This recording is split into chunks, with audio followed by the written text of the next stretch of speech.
नमस्कार, आप देख रहे हैं चैनल न्यूज। मैं नैन्सी प्रसाद। देखते हैं अब तक की बड़ी खबरें। झारखंड में बड़ा हादसे में गैस सिलेंडर से भरा ट्रक बस में भिड़ा, 15 लोगों की मौत। बुधवार सुबह झारखंड में पाकुड़ जिले से बड़ा सड़क हादसा हो गया। दुर्घटना अमरपाड़ा थाना इलाके के पड़ेर कोला गांव के पास घटी। यात्रियों से भरी एक बस और ट्रक से सीधी टक्कर हो गई। ट्रक में गैस सिलेंडर लदे थे। पुलिस के अनुसार लिट्टीपाड़ा अमरपाड़ा मुख्य सड़क पर पड़ेर कोला की समीप निजी बस और सिलेंडरों से भरा ट्रक सामने से टकरा गया। अनियंत्रित ट्रक ने बस में टक्कर मार दी। टक्कर इतनी जोरदार थी, दोनों वाहन बुरी तरह से क्षतिग्रस्त हो गए। मृतकों में अधिकांश लोग बस सवार हैं। जोर की आवाज सुनकर आसपास के लोग मौके पर पहुंचे और उन्होंने पुलिस को सूचना दी। सूचना के मुताबिक इस हादसे में 15 लोगों की मौत हुई। मृतकों की संख्या बढ़ सकती है। घायलों में से कुछ की हालत गंभीर है। हताहत यात्रियों का अभी विवरण नहीं मिला है। सूचना मिलते ही पुलिस ने प्रशासन की टीम मौके पर पहुंची और स्थानीय लोगों की मदद से राहत व बचाव कार्य शुरू किए। दुर्घटना में पीड़ितों की पहचान का प्रयास किया जा रहा है। पुलवामा में आतंकियों के साथ छिड़ी मुठभेड़। जम्मू कश्मीर के पुलवामा में सुरक्षा बलों को बड़ी कामयाबी हाथ लगी। बुधवार सुबह शुरू हुई तलाशी अभियान के साथ मुठभेड़ शुरू हो गई। अब तक इसमें से जैश-ए-मोहम्मद के 3 आतंकियों के ढेर कर दिया गया है। इसमें से एक पाकिस्तानी नागरिक है। कश्मीर पुलिस इंस्पेक्टर जनरल ने बताया है कि इन आतंकियों के पास 2 AM का 4 कार्बाइन और AK सीरीज राइफल सहित आपत्तिजनक सामग्री, हथियार और गोला बारूद भी बरामद किए गए हैं। आधिकारिक सूत्रों के मुताबिक आतंकवादियों की मौजूदगी की खुफिया सूचना के आधार पर पुलिस और सुरक्षा बलों की टीम ने जिले चंदगाम गांव में आज सुबह घेराबंदी और तलाश अभियान छेड़ा। इसी दौरान वहां छिपे आतंकवादियों ने गोलाबारी शुरू कर दी। जवाबी कार्रवाई में सुरक्षा बलों ने भी गोलियां चलाई। दोनों पक्षों के बीच मुठभेड़ जैश-ए-मोहम्मद के 3 आतंकवादी मारे गए, जिनमें से एक पाकिस्तानी भी शामिल हैं। कोरोना के चलते यूपी में स्कूल, जिम और शादी के लिए नई गाइडलाइन जारी। उत्तर प्रदेश में कोरोना वायरस संक्रमण के बढ़ते मामलों को देखते हुए योगी आदित्यनाथ सरकार ने नई पाबंदियां लागू कर दी है। इसके तहत अब कक्षा 10वीं के सभी सरकारी और प्राइवेट स्कूलों को मकर संक्रांति यानी 14 जनवरी तक के लिए बंद कर दिया गया। हालांकि इस दौरान स्कूल छात्रों का टीकाकरण जारी रहेगा। सीएम योगी ने मंगलवार अधिकारियों के साथ हाई लेवल मीटिंग में फैसले लिए। इनमें से 6 जनवरी में नाइट कर्फ्यू रात 10 से सुबह 6 तक लागू करने का फैसला लिया गया। सीएम योगी ने कोरोना के हालत के मद्देनजर निर्देश दिया कि जिन जिलों में कोरोना के एक्टिव मामले 1000 से ज़्यादा हो जाए, वहां gym, spa, cinema hall, banquet hall, restaurant इत्यादि सार्वजनिक स्थलों को 50% क्षमता के साथ संचालित किया जाए। इसके साथ कि शादी समारोह के आयोजन बंद जगहों पर भी और एक समय में 100 से अधिक लोगों को सहभागिता ना हो। वहीं खुले स्थान पर ग्राउंड के कुल क्षमता के 50% अधिक लोगों की उपस्थिति में अनुमति ना दी जाए।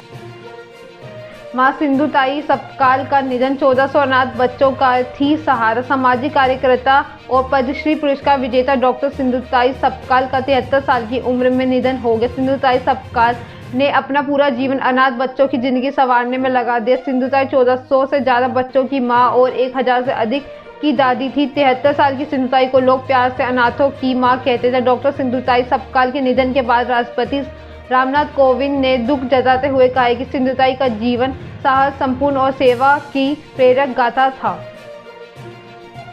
झारखंड में भाजपा के पूर्व विधायक गुरुचरण पर नक्सलियों का हमला। सिंहभूम जिला मुख्यालय चाईबासा से 60 किलोमीटर दूर गोइलकेरे थाना क्षेत्र के झिलुरुआ में मंगलवार शाम हुई नक्सली हमले में भाजपा के पूर्व विधायक गुरुचरण नायक बाल बाल बच गए व उनके 2 बॉडीगार्ड शहीद हो गए।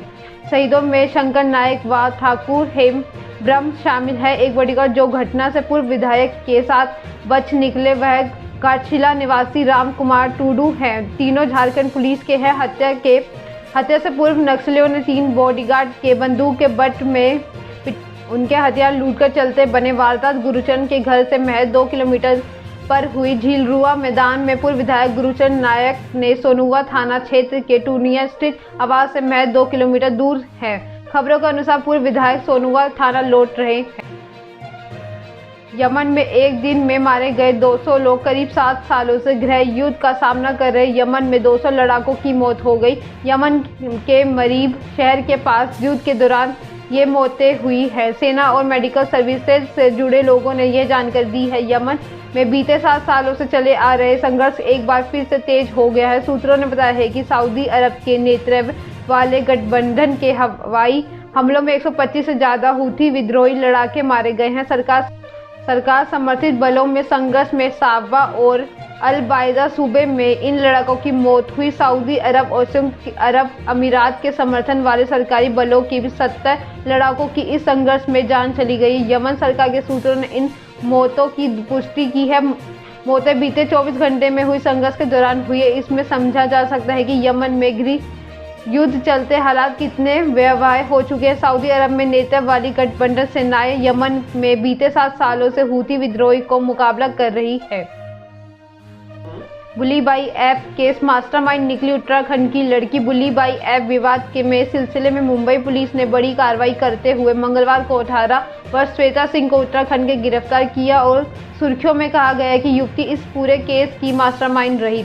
इसके एक दिन पहले जिस 21 वर्षीय इंजीनियरिंग छात्र का बेंगलुरु में गिरफ्तार किया गया तो श्वेता उसकी सहयोगी भी पाई गई है। दोनों सोशल मीडिया पर कथित तौर पर अब संपर्क में आए थे। अब दोनों को विचारधारा में समानता दिखी थी। इसके बाद दोनों के बीच दोस्ती हुई। दोनों ने मुस्लिम महिलाओं की तस्वीरें नीलामी वाले वेब पेजों को खेल शुरू किया। बताया जा रहा है कि गिटहब नाम के कोड शेयरिंग प्लेटफॉर्म पर विवादास्पद वेब पेज होस्टिंग मामले का पहला वेब पेज जुलाई 2021 में सामने आया था, जबकि दूसरा बुलीबाई नाम के 1 जनवरी को इन पेजों पर प्रतिष्ठित मुस्लिम महिलाओं के अपमानजनक सामग्री होने पाया गया था, जिससे विवाद में तूल पकड़ लिया है। इस सिलसिले में ट्विटर के जरिए ट्रेस हुए विशाल कुमार झा को पहले गिरफ्तार किया गया।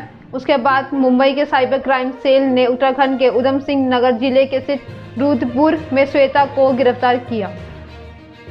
कहीं भी छिप जाओ लादेन की तरह ढूंढकर मारेंगे। एशिया के सबसे बड़े मदरसे दारुल उलूम के लिए मशहूर सहारनपुर के देवबंद में यूपी के मुख्यमंत्री योगी आदित्यनाथ ने मंगलवार को एंटी टेररिस्ट स्क्वाड को ट्रेनिंग केंद्र के शिलान्यास किया। देवबंद में रैली को संबोधित करते हुए आदित्यनाथ ने कहा है कि पिछली सरकार दंगे कराती थी और उनकी सरकार दंगे ना हो इसलिए एटीएस के केंद्र बना रही है। ट्रेनिंग केंद्र में शिलान्यास करते हुए सीएम योगी ने कहा है कि पहले की सरकार आतंकवादियों के मुकदमे वापस लेती थी। हम आतंकवादियों को ठोकने के लिए एटीएस सेंटर बना रहे हैं, उनको ठिकाने लगाने के लिए सेंटर बनाए जा रहे हैं। अगर देश के खिलाफ साजिश करोगे, हमारे नागरिकों की सुरक्षा के लिए खतरा बनोगे तो हमारे कमांडो तुम कहीं भी छुपे रहो ओसामा बिन लादेन की तरह काम तमाम कर देंगे। इसलिए ये सेंटर यहाँ पर हमारे 56 कमांडो हमेशा तैनात रहेंगे। कभी भी आसपास के क्षेत्र में किसी भी वक्त दिन रात सुबह शाम कोई हरकत हुई वे हमेशा तैयार रहेंगे, फिर उनका काम तमाम करने कुछ ही मिनटों में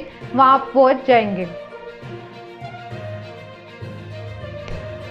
धोनी का रिकॉर्ड तोड़ पंत ने रचा इतिहास। साउथ अफ्रीका के खिलाफ टेस्ट सीरीज में भले ही ऋषभ पंत का बल्ला नहीं चल रहा है, लेकिन विकेट के पीछे ये खिलाड़ी कमाल कर रहे हैं। अभी कुछ दिन पहले पंत भारत के लिए बतौर कीपर सबसे तेज सोच शिकार करने वाले खिलाड़ी बने। अब दिल्ली के इन विकेट कीपर बल्लेबाज ने एक और खास रिकॉर्ड अपने नाम कर लिया है। जोहान्सबर्ग टेस्ट के दूसरे दिन ने पंत ने अफ्रीकी पारी का आखिरी कैच लपकते ही अपने टेस्ट करियर में ही 100 कैच पूरे कर लिए हैं। विकेट के पीछे ये कमाल करने वाले ये सिर्फ चौथे भारतीय विकेट कीपर है। इसे लिस्ट में पंत में सबसे पहले महेंद्र सिंह धोनी, सैयद किरमानी और किरण मोरे भी शामिल थे।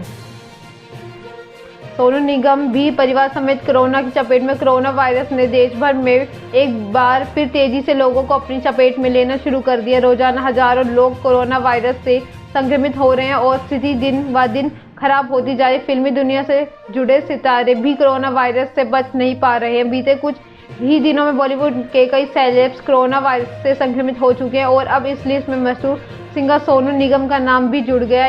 जी हां, सोनू निगम कोरोना वायरस के संक्रमित पाए गए हैं। सोनू निगम के साथ उनका बेटा निवान और पत्नी मधुरिमा निगम भी कोरोना वायरस से संक्रमित हैं। ये थी अब तक की 10 बड़ी खबरें। ऐसे अपडेट्स के लिए बने रहे हमारे साथ। हमारे चैनल को लाइक करें, कमेंट करें, सब्सक्राइब करना ना भूलें। धन्यवाद।